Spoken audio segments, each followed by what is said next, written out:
Bueno, hoy bienvenidos a un podcast más. Hoy nos encontramos con Julián Aguirre, profesor de física, y Señor. hoy el tema que vamos a hablar es de la física en nuestras vidas. Julián, ¿quién sos vos, hombre? Alejo, ¿qué más, hermano? Muchas gracias por la invitación, compa.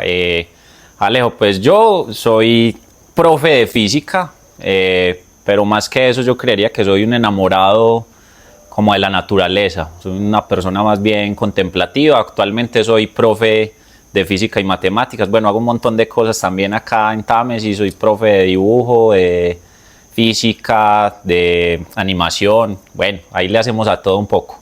Julián, me contabas antes que estás también haciendo una maestría. Sí, Alejo. ¿Qué estás haciendo la maestría?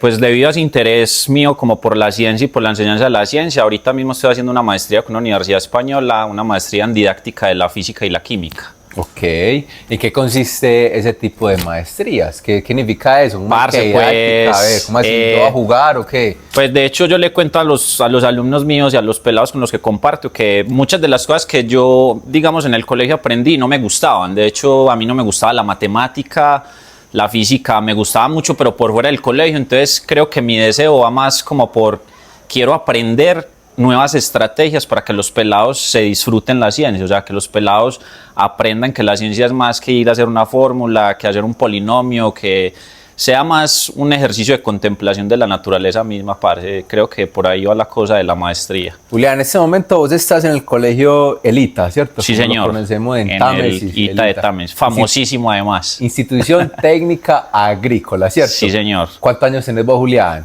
Yo tengo 37 años. 37 años. 27 años y mucho más contando. Bueno, Julián, ¿y a vos qué te motivó a ser profesor de física, a estudiar física y meterte por Pues ese ámbito? Alejo, como te decía, antes de ser profe de física y de matemáticas, yo estudié mecánica y electricidad y de hecho trabajé varios años en eso. Trabajé, por ejemplo, en Grupo Éxito, trabajaba como electricista, pues, boleando alicate con la caja de herramienta. Y ahí fue donde me di cuenta que tenía una conexión bacana como con las ciencias. Y me di cuenta que tenía potencial para estudiar. Y por allá un cura en La Ceja, en un colegio católico, trabajando yo como electricista, me dijo: hey, Juli, ¿no te animas a dar clases? Y yo le dije: de una. Y empecé a trabajar, de hecho, como profe muy joven. De hecho, hace más de 17 años que voy dando clases. Y empecé así, o sea, empecé como un pelado que estudiaba electricidad, que trabajaba electricidad y que empezó a estudiar para ser profe en simultáneo. Qué Ahí chévere. fue donde le di a la pelota de la educación. Va a salir un poco del guión técnico que tenemos y me surge esta duda, y es qué tan fácil o qué tan difícil es entrar al magisterio. Pues porque tengo como compañeros que están interesados en meterse allá, ven que es una buena opción pues en este país como para tener una seguridad laboral. ¿Qué tan fácil, qué tan difícil es estar en estos Pues campos? Alejo, yo creería que más que el acceso mismo como tal, como una prueba, porque de hecho hay que hacer una prueba, hay que pasar varios filtros para entrar. Yo pensaría que es más las convocatorias que hace el gobierno, es decir, muchas veces las convocatorias dependen de si el gobierno es de derecha, si el gobierno es de izquierda, si el gobierno está a favor o en contra, digamos, de la filosofía de la educación. Entonces, a veces las convocatorias se hacen muy seguido y a veces tardan mucho. De hecho, yo la última vez que me presenté hacía como 4 o 5 años que no hacían convocatorias para los maestros. Entonces, por ejemplo, una persona que en este momento quiera ser profe en el magisterio colombiano tendría que esperar a que haya una nueva convocatoria abierta donde uno se inscribe, bueno, y hace unos exámenes de admisión. Por ejemplo, a mí me tocó hacer un examen de admisión, como lo hacen en las universidades. Uno presenta unas pruebas y dependiendo de cómo lo hayan en las pruebas, pues bien, a mí me fue bien, me fue, pues, corrí con suerte en el examen. Y ya después de eso, pues ya te califican experiencia laboral, si has estado, pues, vinculado al gobierno de alguna manera, te hacen unas pruebas psicotécnicas y ya con eso te suman los puntos y estás listo, si te da el puntaje, para entrar al magisterio. Julián, Hay un filtro ahí. ¿Dónde estudiaste? ¿Estudiaste física? No, yo ¿Cómo tal? estudié licenciatura en matemáticas y física Licenciatura. en la Universidad de Antioquia. En la universidad. Y terminaste ahí y ya empezaste a estudiar ya esta maestría. ¿Dónde estás estudiando esta maestría? Esta maestría la estoy haciendo en la Universidad de La Rioja, en España. Ok. Es una maestría virtual. Virtual. ¿Y tenés alguna vez que ir allá o no? No, sería muy rico, pero la maestría sí me ha entregado un título que es homologable en toda la Comunidad Europea, entonces yo pues podría ejercer mi profesión en Europa, pero como tal yo estudio aquí en Colombia, aquí pues ya recibiré mi título y eso me va a servir pues obviamente Para escalonar. más que para escalonar, pana, yo creo que es para que los chicos reciban una estrategia de enseñanza distinta. Yo creo que por ahí va la cosa. Más porque hay muchos profes, pues, y con todo el pesar lo digo, hay muchos profes que lo hacen porque quieren tener un salario mayor. Bueno, y no está mal tener, digamos, ese nivel aspiracional, pero yo creería que es más por hacerlo mejor, o sea, por cambiar los paradigmas de la educación. Qué bueno que haya profesores que piensan así, cambiar los paradigmas y como que se dé la educación de una manera, como digamos, más didáctica y claro, que se enamoren del cuento. Bueno, entrando en materia, ¿qué es la física y por qué es tan importante la física? A ver. Bueno, parce, de hecho, una de las cosas que he estado, digamos, explorando mucho es por qué es necesario que cualquier ciudadano de nosotros aprenda física. Y yo creo que es importante porque tenemos que participar del debate científico. Por ejemplo, ahorita que está tan pegado esto del cambio climático, una persona cómo va a cuidar el planeta si no entiende los ciclos de la naturaleza, si no entiende cómo se debe cuidar el aire, cómo se debe cuidar el agua. O sea, uno tiene que entender la naturaleza, que precisamente esa es la esencia y la naturaleza de la física. Porque la física es el estudio de la naturaleza. Entonces, si vos no contemplas un río, si vos no sabes cómo se forma la neblina, por ejemplo aquí en Támesis, que es un fenómeno muy bacano, ¿vos cómo vas a valorar eso si no te haces preguntas y no lo contemplas? De hecho, desde que yo llegué aquí a Támesis, yo vi ese montón de neblina y yo pasé maravillado. Y le preguntaba a los chicos eran como, no, pues profe, eso hace parte del paisaje. Pero a mí me parece que en ese tipo de detalles hay cosas muy bacanas que te hacen querer la naturaleza.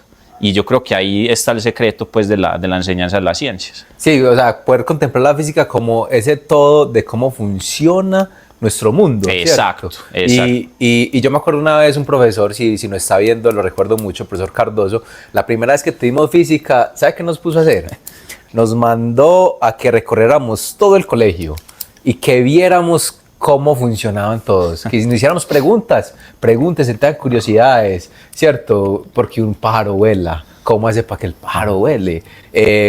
¿Por qué se caen las cosas? ¿Qué cosas pueden levitar en qué lugares? Lo que sé, ¿cierto? Y es que yo creo que la física, Alejo, es eso, o sea, bueno, la física y las ciencias naturales en general. O sea, la ciencia es más que las respuestas, porque uno muchas veces cree que la física es como la que da respuestas a todo. Y no, la física realmente es una ciencia que te hace querer preguntarte más. O sea, ¿por qué funciona todo? ¿Por qué la luz? ¿Cómo funciona una nevera? ¿Por qué los gatos siempre caen de pie? ¿Por qué los buñuelos se voltean solos? O sea, cosas como esas pueden generar mucha curiosidad y bueno, yo creo que hacerse preguntas es la base de todo el lema de las ciencias, de la física pues en particular, que es la que a mí tanto me gusta. Sí, ¿qué experimentos has hecho prácticos con los estudiantes o en qué se basa lo que vos enseñás? Bueno, por ejemplo, hoy justamente en clase, en medio de un aula en el que estaba haciendo mucho calor, le dije a los chicos, hoy vamos a fabricar nubes. Entonces hoy cogimos una botella, cogimos un inflador, una aguja de estas para inflar balones y cogimos un poquito de alcohol, lo echamos en la botella, le conectamos el inflador y empezamos a inflar. Entonces los pelados, la ansiedad. Profe, mostrame. Entonces yo primero les planteé a ellos la pregunta antes de empezar. Bueno, van a observar lo que yo voy a hacer y vamos a fabricar nubes. Empecé a inflar, uno libera la presión de la botella de repente y literal se forma una nube en la botella. Wow. Y precisamente eso era lo que yo quería mostrarles a ellos, porque la neblina aquí en el pueblo es un fenómeno que tiene que ver con los ciclos de condensación del agua. Entonces, claro, lo que yo quería era mostrarles a ellos que eso que parece tan natural y tan obvio, parece que eso tiene un montón de ciencia detrás, o sea, que es un montón de fenómenos de transformaciones termodinámicas, de ciclos de entender las leyes y los principios de los gases.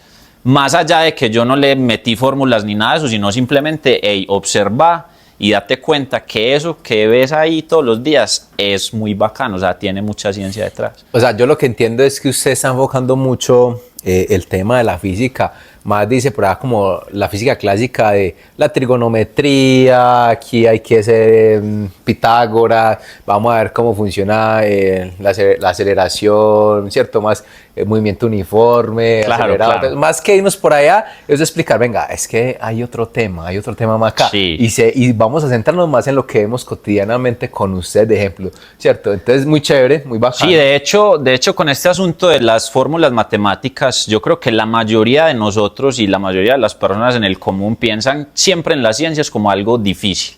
Entonces siempre te recordás de las funciones trigonométricas, del seno, el coseno, de la tangente, un montón de cosas que son importantes, pero que muchas veces los profes enfocamos eso, y lo digo porque pues alguna vez uno también de pronto cometió ese error de pensar que la ciencia es, te pongo un ejercicio ficticio, vos lo resolves con unas fórmulas y entonces ya aprendiste ciencia, y en el fondo pues realmente no. Pues de hecho hay gente que dice como, ay profe, ¿a mí para qué me sirve un trinomio cuadrado perfecto? Yo no voy al D1 a comprar, dame x2 más bx más arroz, no, ¿cierto? Sí. Pero las estructuras de pensamiento que hay detrás de las matemáticas, por ejemplo, son las que te hacen ser una persona más racional, Sí, ok. que aprendas a tomar decisiones. A resolver problemas. A resolver ¿Cómo problemas. se resuelve un problema? Bueno, ¿qué analizo primero? El primer Exacto, paso, el segundo exacto. paso, ¿cómo lo desgloso? Para poder sacar una buena conclusión. O sea, al fin y al Total. cabo, tiene que hacerse más en ese pensamiento lógico de cómo razonar y hacer las cosas, más no desde los números y, bueno, algo muy abstracto. O sea, muy bien, muy bien. Yo creo Claro que por ahí va que el camino. incluso mira que me hiciste acordar de algo que hice esta semana también con los chicos, que estábamos hablando del proyecto minero Quebradona. Entonces, Ok. claro, entonces yo les decía, chicos, bueno, vamos a meterle física a Quebradona. ¿Qué tiene que ver la ciencia con Quebradona? Bueno, ¿qué minerales hay? ¿Cómo se extrae el cobre? Ah, que es que, profe, que es que para extraer el cobre se necesita ácido sulfúrico, que es que se necesitan espumantes, que se necesitan tantas toneladas de agua para extraer una sola tonelada de cobre, ¿cuánto cobre hay? Entonces, claro, ahí no estamos haciendo realmente matemática de último nivel, pero sí estamos generando un pensamiento crítico sobre el territorio y sobre los usos de la Ok, naturaleza. Entonces, ok, creo que ok. por ahí también... Claro, Por ahí también porque hay- se empieza a ver qué se necesita para poder extraer todos esos tipos de minerales y y al fin y al cabo, qué va a causar eso. O sea, si yo digo, bueno, yo necesito tantos litros de agua, tanto mercurio, tanto Claro. agua, o sea, ay, güey, puta, entonces, ¿cómo es ese tema? Bueno, súper. Bueno, otros ejemplos.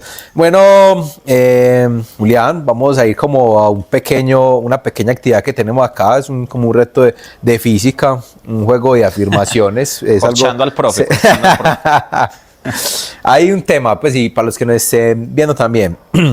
Si uno suelta un martillo y una pluma al mismo tiempo en la luna, caen igual. Sí, señor. Porque caen igual. De hecho, ese experimento lo hicieron en las misiones Apolo. Cuando llegaron a la Luna, no recuerdo bien si fue Buzz Aldrin o Neil Armstrong, llevaron un martillo y una pluma para hacer el experimento de Galileo en la Luna, porque Galileo dijo, los cuerpos en el vacío caen igual. Y estos manes llevaron, de hecho ese videito lo pueden encontrar por ahí en YouTube, está el video, aunque hay gente pues que dice que fue todo un montaje, pero está el video donde el astronauta suelta la pluma del martillo y los dos se ven caer al mismo tiempo, porque no hay efecto del aire, es decir, no hay fuerzas actuando sobre el martillo más que la fuerza de la gravedad, y como ambos cuerpos están siendo jalonados por la gravedad de la luna, pues ambos van a llegar al suelo al mismo tiempo. Entonces no hay esa fricción como del aire. No como hay tal, fricción, entonces- porque ese experimento, de hecho, de la caída libre funciona si se hace en el vacío. De hecho, la NASA tiene en un laboratorio en los Estados Unidos, tienen un gran container donde sacan el aire y hacen experimentos con plumas, con pesas, con bolas de boliche, y dejan caer un racimo de plumas, una esfera, las dejan caer y llegan al suelo al mismo tiempo, súper bacán. Aunque la cámara obviamente es peligrosa porque tienen que generar un vacío, los muros tienen que ser súper robustos, porque si no colapsaría la estructura, Claro. porque se le saca el aire. Listo, otra pregunta. ¿El agua hierve siempre a 100 grados centígrados? El agua no siempre hierve a 100 grados centígrados. Depende del lugar donde estés haciendo Ok. el proceso digamos, de transformación de estados. Por ejemplo, aquí en Támesis, que estamos un poco por encima del nivel del mar, aquí el agua debe hervir a menos de 100 grados centígrados, porque la presión atmosférica aquí es menor y un proceso como hervir el agua necesita de la presión. Entonces, por ejemplo, si vos llevas un vaso de agua a la luna y lo abrís, pues es decir, lo pones a la intemperie, de una se evapora. ¿Por qué? Porque no hay presión atmosférica. Ajá. Entonces, digamos, evaporar agua es un proceso combinado de llevarlo a los 100 grados a nivel del mar, pero si lo llevas a otra altura, pues el agua hierve a menos grados centígrados. Ok, O sea que ok. aquí en Támesis, experimento para hacer en casa. Ok. La estrella de Belén. ¿Existe la estrella de Belén? Parce, no, la estrella de Belén probablemente sea un mito. O sea, de hecho, hace poco di una charla en el municipio de La Ceja, donde incluso la gente me decía como, Juli, no, te estás tirando en los católicos, huevón, cómo vas a contar el mito de la estrella de Belén? La estrella de Belén no tenemos datos que corroboren esa información. De hecho, los evangelistas eran malos historiadores porque los evangelistas no ponen fechas. Si ustedes van y revisan la Biblia, eran muy buenos echando cuento, pero no eran buenos poniendo fechas. Bueno, entonces lo que hacen los astrónomos es coger más o menos con el calendario romano. Ellos lo que hacen es ir a buscar, como a escudriñar a partir de los censos que hacía, por ejemplo, que hacían los emperadores. Entonces ellos dicen, bueno, más o menos en este momento de la historia se hizo un censo natal. Entonces más o menos Jesús puede haber nacido por estas fechas. Van y buscan por esas fechas, a ver si algo pasó en el cielo, porque de hecho, por ejemplo, los chinos tienen datos de, por ejemplo, de constelaciones, de fenómenos como meteoritos, como cometas. De hecho, el cometa Halley los chinos lo vieron hace mucho tiempo. Entonces, claro, si uno va y revisa, para esa fecha que supuestamente nació Jesús, que tampoco fue el 24 de diciembre, de hecho el 24 de diciembre es una fiesta pagana del sol naciente, que lo celebraban en el norte de Europa, las tribus germánicas. Si uno va y busca el 24 de diciembre, realmente el 24 de diciembre no nació Jesús, fue una adaptación que hicieron los romanos de esas fechas, y ellos dijeron, bueno, más o menos por esta fecha vamos a decir que nació Jesús, vamos a transformar una fiesta pagana, que es la fiesta del nacimiento del sol, la vamos a volver cristiana. Entonces, estrella de Belén, realmente, una estrella de Belén puede ser un asteroide, puede ser un cometa, puede ser una conjunción, que es cuando se unen, por ejemplo, 3 o 4 planetas. Entonces, claro, de la estrella de Belén, realmente como tal no existe. Pudo haber sido cualquiera de esas cosas. Ok.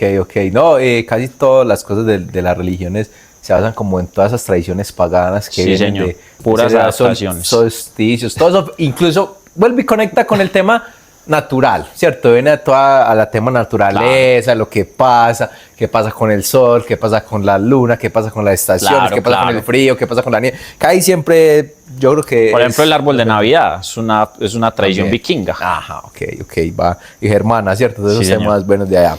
Bueno, Julián, hay un tema y yo creo que la audiencia lo sabe, que no sepa, es que la física se empezó como a dividir en dos, no, ya hay otra temporada de la física, por decirlo así.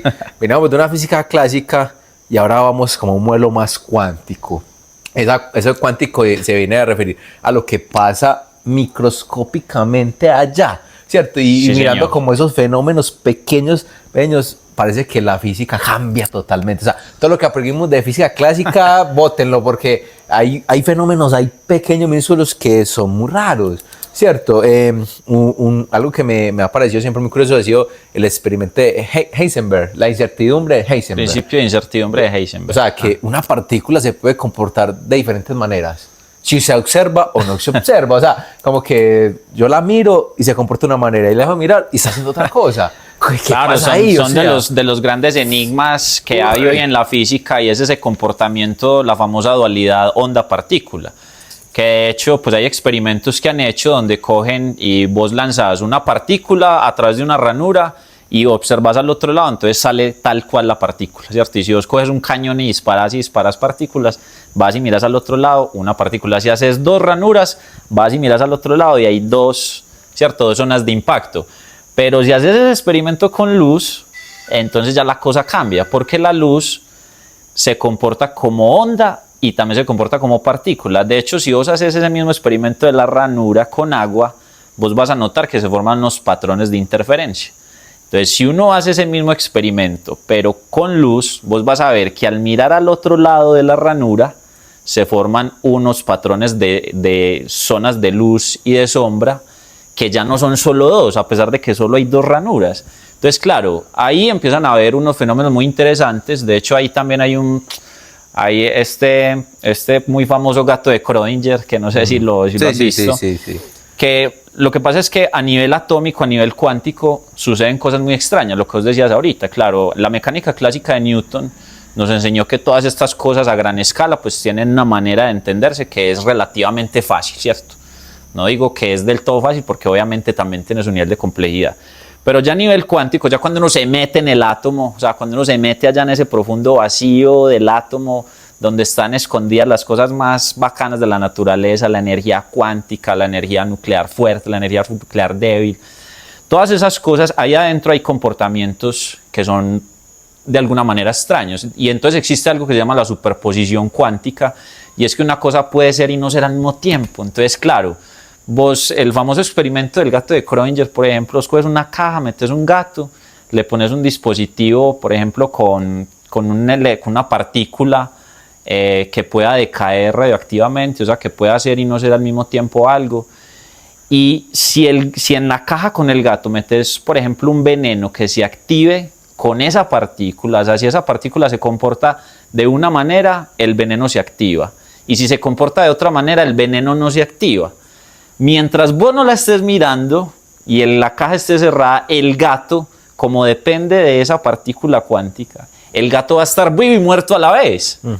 Entonces, hay varias respuestas para eso. Uno dice, bueno, si yo hoy abro la caja y observo, entonces voy a encontrarme con que ahora la partícula ya no va a hacer las dos cosas al mismo tiempo, porque es lo que vos me decías ahorita. Si yo lo observo, va a tener un estado, y si no lo observo, va a tener otro estado. Si yo hoy abro la caja y observo, el gato o está vivo o está muerto. Para eso hay varias respuestas, y entre ellas hay una muy bacana que le gusta mucho a la gente y aparece en las películas de ciencia ficción, y es la teoría de los multiversos. Parece que en este momento esta misma entrevista se puede estar haciendo en otro universo, pero están hablando de otra cosa. Yo soy el entrevistador, vos sos el entrevistado. En otro universo ellos dos son los que están aquí entrevistados, y nosotros somos los camarógrafos. Entonces existen un montón de ramajes según la física teórica para justificar ese tipo de eventos. O sea, hay un montón de teorías muy locas.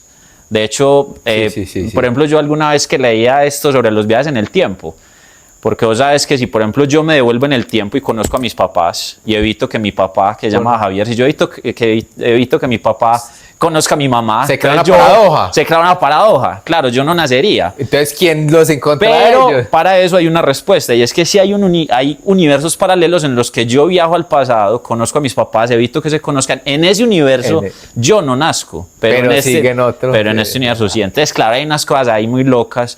Entonces, por ejemplo, si vos tenés un ser querido, puede que en otro universo esté vivo y en otro universo esté muerto. Por ejemplo, mis abuelitos que ya no están conmigo, es muy bacano pensar en eso, porque posiblemente en otro universo estén vivos. O sea, sería una cosa muy loca. Y incluso a eso iba. Hay algo de la física cuántica que hablan es del tema también de las cuerdas, teoría de las cuerdas, y que hablan que las partículas se comportan según cómo vibren, ¿cierto? Entonces van vibrando, entonces puede ser una u otra. O sea, cualquier partícula puede ser cualquiera en cualquier momento, depende de la forma en cómo vibren, se transforman. Claro, los famosos entrelazamientos cuánticos. Ok, claro, ese ya es el tema. Como... ahí sí ya ese tema lo tengo un poco perdido, pero sí, entonces entrelazamientos cuánticos, y entonces es muy bonito porque al fin y al cabo se pone a ver como que al fin y al cabo el universo y todo es como ritmos, canciones que se tocan a una melodía y a ciertas frecuencias para que se dé ese tipo de estado. O sea, yo digo, uy, wow. De hecho, en esas teorías de los multiversos hay gente que, pues hay afirmaciones teóricas que dicen que pueden existir universos en donde, por ejemplo, la gravedad no hace que las cosas vayan hacia abajo, sino hacia arriba. Hay universos en donde los peces vuelan y las aves están bajo. O sea, hay un montón de cosas muy locas, precisamente derivadas de esas teorías de los multiversos. ¿Por qué dice que hay 11 dimensiones en esa física cuántica? ¿Sabes algo sobre eso? Pues la verdad, de esa parte de la física no... Es que igual, como te digo, en la física hay tantas ramas como las pueden haber en cualquier profesión. De lo de las 11 dimensiones, la verdad, no conozco mucho, pero sí es cierto que... la física cuántica, la física relativista, la física moderna, o sea, cada ramaje de la física seguramente te va a conducir a unos pasajes en los que vas a tener un montón de preguntas, pero esa me queda de tarea. Es muy curioso porque a eso iba, o sea, dicen que nosotros percibimos 3 dimensiones, largo, ancho y profundo, ¿cierto? Y que al no poder percibir esas otras dimensiones, ¿cierto? Al no poder percibir otras dimensiones, no entendemos muchas cosas de las que suceden alrededor de nuestro universo y que pueden estar conviviendo con nosotros, pero al no tener esa capacidad, entonces la vemos como fenómenos raros. Entonces ahí es donde explican que, por ejemplo, los fantasmas se pueden dar a eso, pues, o sea, explicaciones así de mundos paranormales y cosas, porque no es como es que el ejemplo, pues claro que ponen, vos digas un muñequito en una hoja de papel, le pones una carita y todo. Ese muñequito ve en 2 dimensiones, largo y ancho, no de la Sí, profundidad. señor. Entonces, si ese muñequito tuviera vida y yo le pongo el dedo encima en la hoja de papel, él no va a entender el dedo Esa completamente, lo va a entender como apenas largo y ancho, y él tiene más dimensiones, entonces lo va a ver raro. Hay un capítulo de Cosmos de Carl Sagan, que es el famoso creador de la serie de científica más vista en el mundo, recomendada obviamente para los amigos Súper. del podcast. Hay un capítulo en donde Carl Sagan explica eso con una hormiga y una naranja. Él dice, si vos pones una hormiga a caminar sobre una naranja, la hormiga solo va a entender el universo de ella, lo va a entender en 2 dimensiones, o sea, hacia allá y hacia los lados. Si algo le aparece de arriba, lo que vos decís, claro, la tercera dimensión va a ser, Súper loco va para a ser él, muy no va a abstracta, entender. ¿cierto? Muy abstracta, Pues ok. aunque no sabemos lo que piense la hormiga, pero probablemente haya algo ahí que sea paradójico en el ejemplo. No, muy bien, Julián, me parece muy bien. Felicitaciones por seguir estudiando y mirar ese estudio, esa maestría como tal, y es para entregar un insumo más masticable, por así decirlo, a los estudiantes, poder cambiar también las percepciones que tienen los jóvenes acerca de la física, las matemáticas, y que puedan tener ese punto de vista mejor. Porque a mí me cambió mucho, digo la verdad, y el profesor que me dio física también me dio estadística, y él trató de siempre hablar muy desmenuzada, y a mí me sirvió eso tanto para mi grado, para mi carrera de pregrado, como para el posgrado que hice, y la sigo Claro, utilizando, claro. y me sigue abriendo mucho la mente, ¿cierto? Incluso cuando estudié programación me ayudó a superar las frustraciones. Entonces yo creo que por ahí el camino, felicitaciones, Claro, porque necesitamos claro. profesores más como usted. Sí, Julián. es verdad. Por ahí también hay que trabajarle a lo de las habilidades blandas también. Es que de hecho uno como profe también tiene un montón de demandas, porque igual vos tenés a 30, 40 pelados, Ok, y vos tenés una responsabilidad con 40 seres humanos, parce, y eso es desgastante. De, claro. de hecho, este mito de que hay profes en los pabellones de psiquiatría es cierto, o sea, porque se hace muy demandante. O sea, vos salís de clase y te vas con 40 realidades en tu cabeza: el pelado que no desayunó, el pelado que no tiene unos zapatos, el pelado que te dice, profe, por ejemplo, hoy un pelado me decía, profe, es que yo no desayuno ni almuerzo, o sea, yo a veces lo que me como en la tarde, o sea, claro, son un montón de cosas que vos estás para la casa. Yo decís, claro, yo voy con el discurso de la física, de hablar de los viajes en el tiempo, de hablar de la gravedad y agujeros negros, pero de repente un pelado te dice, profe, hoy no desayuné, y ya todo se te va al suelo, ¿cierto? Todo se te derrumba, Sí, claro. porque hay un montón de realidades muy tesas, muy complejas. Uy, eso es un tema, sí, como se dice, muy complejo. De hecho, yo que vengo de trabajar en un colegio privado, vengo de ver como todas esas realidades. O sea, chicos en el sector privado que lo tienen todo, que a veces de pronto tienen un poco de abandono emocional, y llego a un colegio oficial en donde quizás también me encontré con otras realidades.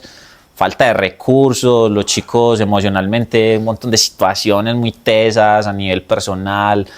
Pues que vos entenderás que también uno como profe, entonces claro, yo me preparo para ser profe de ciencias, pero en el fondo también tengo que Toda lidiar parte social, emocionalmente psicológica. claro, uno me levanto en la mañana y yo soy, parce, me pasan 1000 cosas por la cabeza. ¿Qué voy a hacer con este pelado, con este chico, con esta niña? O sea, tengo niñas sordomudas, niños con dificultades cognitivas, o sea, hay un universo de cosas en que pensar que es... Ay, De hecho, yo vivo con otros 2 profes, parce, y o sea, nosotros nos sentamos y es la mesa de los profes en la noche, profes que yo veo trasnochando, profes que yo veo prepare cosas, imprima, claro, porque muchas veces incluso sobre nosotros los profes se dicen un montón de cosas como, no, es que estos profes trabajan muy bueno, es que estos profes bien, no, pero realmente, o sea, quienes queremos hacerlo bien, demanda mucho tiempo y muchos sacrificios también. se ve que le metes pasión, se ve que Sí, hay quiere que solucionar, trato. mejorar las cosas. Y ese tema es muy complejo, el psicológico, todo lo social que hay enfrente a esas comunidades, ¿cierto? Y más en colegios públicos donde se encuentra de todo tipo de cosas. No, felicitaciones, Julián. Para finalizar, denos un contacto, donde pueden verlo usted, averiguarle cosas. Tengo varios canales, incluso donde comparto experiencias educativas. Okay. Se llama ILMaster. En Instagram comparto cosas de los pelados. Aquí hicimos un experimento, que hicimos un reloj solar, que medimos la altura de Támesis, que medimos la gravedad de Támesis, que medimos la velocidad del sonido en Támesis. Hay un montón. Cosas que también me parece bacana y que también me parece que es un consejo bacano para los profes, porque de alguna manera es como una bitácora para uno como profe. Ahí en ese perfil en Instagram también encuentran mi página web, donde también comparto experiencias. Yo también hago talleres, soy un enamorado de la astronomía, también hago charlas sobre astronomía, sobre parches pues, relacionados con la ciencia. Super. He hecho muchos ejercicios de divulgación científica, estoy aprendiendo, me parece muy bacano. Y pues si alguien quiere, hey Juli, vení al café y háblanos una hora de agujeros negros, allá vamos y hacemos el intento, bueno. Porque creo que la manera de hacer ciencia está así, conversando, o sea, eliminando un poco esos paradigmas de que esto es difícil, de que la fórmula, creo que conversando generamos también como angustias existenciales muy bacanas, pues como qué pasará en algún lugar del universo, somos los únicos en el universo, habrán más, bueno, cosas que te generan preguntas bacanas y creo que por ahí está. Entonces, al que quiera contactarme por ahí, tengo esa página, y en YouTube también pues tengo por ahí algunas cositas, también me pueden encontrar como Julián Profe, ahí también tengo algunas actividades que monté. Bueno, entonces la principal y el máster, para que encuentren pues al profe Julián ahí y lo sigan, ahí están, también claro. Para que sigan el podcast. Aquí seguimos, aquí en Sabores del Suroeste, Solo Támesis, El Alejo, ahí tenemos apartes, y también en YouTube tenemos el canal. Julián, para terminar, una reflexión que nos quieras dar a todas las personas que te están escuchando en estos momentos. Pues, Alejo, yo creo que lo más importante y lo que yo invito a todo el mundo es a ser más contemplativos. Yo no invito a la gente tanto como a hacer ciencia ni a leer ciencia. Yo lo que invito es a la gente a ser contemplativos, porque quizás usted parándose a ver el Valle del Cartama y ver las nubes en la mañana, quizás eso te abra tantas preguntas como le pasaría a cualquier científico. Entonces creo que por ahí pasa el asunto. Si vos sos contemplativo, seguramente se te va a prender la chispa y vas a querer saber más. O sea, hay que tener detonantes. Si vos estás para Río Frío y te metes al agua y te pones a ver el agua unos 5 minutos, soltá el celular y abandona todo y contempla, que yo creo que la contemplación es el secreto para uno aprender ciencia, porque finalmente la ciencia es un lenguaje de la naturaleza, eso no tiene otra. Muchas gracias, Julián. Listo, muchas gracias. Alejo, muchas gracias, papá. Las mejores. Hasta luego.